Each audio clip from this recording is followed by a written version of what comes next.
தமிழர்களின் பாரம்பரியம், பண்பாடு, கலாச்சாரம் ஆகியவற்றை இன்றைய தலைமுறையினர் அறிந்து கொள்வதோடு, தங்கள் அறிந்தவற்றை அடுத்த தலைமுறையினருக்கு கொண்டு செல்ல வேண்டுமென மதுரை மாவட்ட ஆட்சித்தலைவர் சங்கீதா தெரிவித்துள்ளார். மதுரை கலைஞர் நூற்றாண்டு நூலகத்தில் பள்ளிக்கல்வித்துறை, பொது நூலக இயக்ககம் மற்றும் மாவட்ட நிர்வாகத்தின் சார்பாக நடத்தப்பட்ட வைகை இலக்கிய திருவிழா 2024 நிகழ்ச்சியை மதுரை நாடாளுமன்ற உறுப்பினர் சு. வெங்கடேசன் முன்னிலையில் மதுரை மாவட்ட ஆட்சித்தலைவர் திருமதி சங்கீதா தொடக்கி வைத்தார். 2 நாட்கள் நடைபெற்ற இந்த வைகை இலக்கிய திருவிழா நிகழ்வில் காலை முதல் மாலை வரை 50க்கும் மேற்பட்ட ஆளுமைகள் கலந்து கொண்டு 40க்கும் மேற்பட்ட தலைப்புகளில் சொற்பொழிவாற்றிட கல்லூரி மாணவ மாணவியர்களின் கலை நிகழ்ச்சிகளும் நடைபெற்றது. முன்னதாக வைகை இலக்கிய திருவிழாவை துவக்கி வைத்து பேசிய மதுரை மாவட்ட ஆட்சித்தலைவர், தமிழர்களின் பாரம்பரியம், பண்பாடு, கலாச்சாரம் ஆகியவற்றை இன்றைய இளம் தலைமுறையினர் அறிந்து கொள்வதோடு, தங்கள் அறிந்தவற்றை அடுத்த தலைமுறையினருக்கு கொண்டு செல்ல வேண்டும் என்ற நோக்கத்தில் தமிழ்நாடு அரசு இத்தகைய இலக்கிய திருவிழாக்களை நடத்தி வருகிறது என்றார்.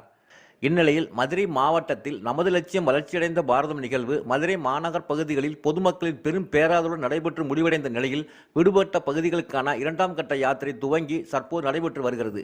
மத்திய அரசின் சாதனைகளை மக்களிடம் கொண்டு சேர்க்கும் வகையில் நமது லட்சியம் வளர்ச்சியடைந்த பாரதம் நிகழ்ச்சி மதுரை மாவட்டத்தில் மாநகர பகுதிகளில் பொதுமக்களின் சிறப்பான வரவேற்புடன் நடைபெற்று முடிவடைந்த நிலையில் மாநகர் பகுதிகளில் விடுபட்ட பகுதி மக்களுக்காக 2ஆம் கட்டமாக நமது லட்சியம் வளர்ச்சியடைந்த பாரதம் நிகழ்ச்சி தற்போது துவங்கி நடைபெற்று வருகிறது.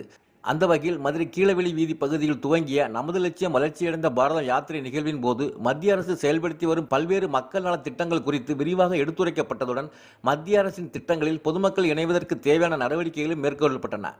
இதுகுறித்து பேசிய முன்னோடி வங்கி மேலாளர் திரு அனில், விக்சித் பாரத் அர்பனில் மதுரை கார்பரேஷனுக்குள்ள மாநகராட்சிக்குள்ளே நம்ம 53 இடத்துல ஃபஸ்ட்டு ஃபேஸில் முடிச்சிருக்கு. அது ஜனவரி 26 முடிஞ்சுது. இப்போ 65 இடத்துல கூட பண்ண போகிறேன். இன்றைக்கி தான் இங்கே ஆரம்பித்தது.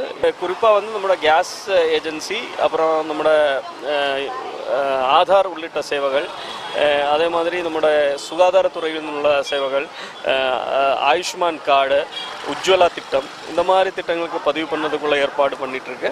அதே மாதிரி அதை பற்றி உள்ள தகவலும் கொடுத்துட்டு இருக்குது. சாலையோர வியாபாரத்தை தொய்வின்றி நடத்திடவும், தொழிலை அடுத்த கட்டத்திற்கு கொண்டு செல்லவும் மத்திய அரசின் கடனுதவி திட்டங்கள் தங்களுக்கு பெரிதும் பேருதவியாக உள்ளது என்று கூறிய பயனாளிகள், சிறு குறு தொழில்கள் மேம்பாடு அடைந்திட பல்வேறு திட்டங்களை சிறப்பாக செயல்படுத்தி வரும் மத்திய அரசுக்கு தங்கள் நன்றியையும் அவர்கள் தெரிவித்தனர். மக்கள்ல காய்கறி வியாபாரம் பண்ணிக்கிட்டு இருந்தோம். பற்றாக்குறையினால ரொம்ப கஷ்டப்பட்டுக்கிட்டு இருந்தோம். பேங்க் அனுமதிக்கு அந்த இந்த ஒரு 10,000 கொடுத்தாங்க. அதில் நாங்கள் முன்னேறி வரோம். மேலும் மேலும் கஷ்டங்கள் இல்லாமல் எங்களுக்கு வாழ வைக்கும் மத்திய அரசு, மோடி அக்கௌண்ட் எங்களுக்கு உதவி பண்ணணும். நான் பழைய வியாபாரம் செய்து கொண்டிருக்கிறேன். மத்திய அரசு எனக்கு லோன் கொடுத்ததுனால இன்னமும் வியாபாரத்தை பெருக்கி நன்றாக இருக்கிறேன். எங்கள் சுவாநிதி திட்டத்தில் இந்த விவரத்தை தெளிவாக தெரியும். குடும்பம்லாம் இன்றைக்கு நல்லா இருக்குது. நல்லா வியாபாரம் பண்ணுறேன். எம்எஸ்எம்இ லோன் 1 லட்ச ரூபாய்க்கு வாங்கினேன். அப்போ நான் சின்ன வியாபாரமாக தான் பண்ணிக்கிட்டு இருந்தேன்.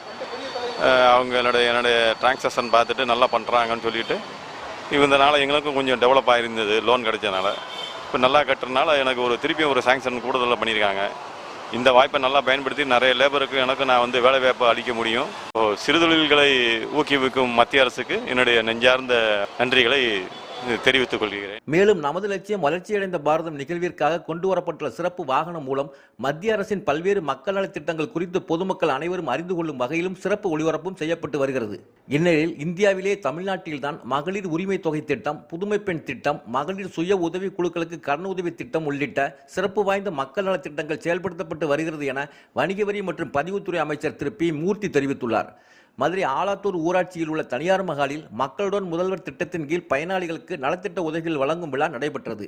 நிகழ்வில் வணிக வரி மற்றும் பதிவுத்துறை அமைச்சர் திரு பி. மூர்த்தி பங்கேற்று பல்வேறு துறைகள் மூலம் 572 பயனாளிகளுக்கு ரூபாய் 1,66,00,000 மதிப்பீட்டில் நலத்திட்ட உதவிகளை வழங்கினார். நிகழ்ச்சியில் பேசிய அமைச்சர், மக்களுடன் முதல்வர் என்ற புதிய திட்டத்தின் மூலம் மக்களின் கோரிக்கைகளுக்கு உடனடியாக தீர்வு காண முடியும் என்ற நோக்கில் இத்திட்டத்தை தமிழ்நாடு முதலமைச்சர் செயல்படுத்தியுள்ளார் என்றார். மேலும் மதுரை மாவட்டத்தில் இத்திட்டத்தின் கீழ் கடந்த டிசம்பர் 18ஆம் தேதி தொடங்கி தற்போது வரை சிறப்பு முகாம்கள் நடத்தப்பட்டு வருகிறது என்றும், அதில் பொதுமக்களிடமிருந்து பெறப்பட்ட 9,539 கோரிக்கை மனுக்களில் இதுவரை 8,143 மனுக்களுக்கு தீர்வு காணப்பட்டுள்ளது என்றும், விதிமுறைகளுக்கு உட்பட்டு 88 மனுக்கள் மட்டும் பரிசீலனையில் உள்ளது என்றும் அவர் கூறினார். எல்லோரும் எல்லாம் பெற வேண்டும் என்ற நோக்கத்தை மெய்ப்பிக்கும் வகையில் ஒரு திட்டத்தை செயல்படுத்தினால் அத்திட்டத்தின் வாயிலாக மக்கள் முழுமையாக பயன்பெறுவார்களா என்ற நோக்கமாக கொண்டுதான் தமிழ்நாடு முதலமைச்சர் திட்டங்களை செயல்படுத்தி வருகிறார் என்றும் அமைச்சர் பி. மூர்த்தி தெரிவித்தார். மாவட்ட செய்திகளுக்காக மதுரையிலிருந்து எஸ். ரகுராஜா.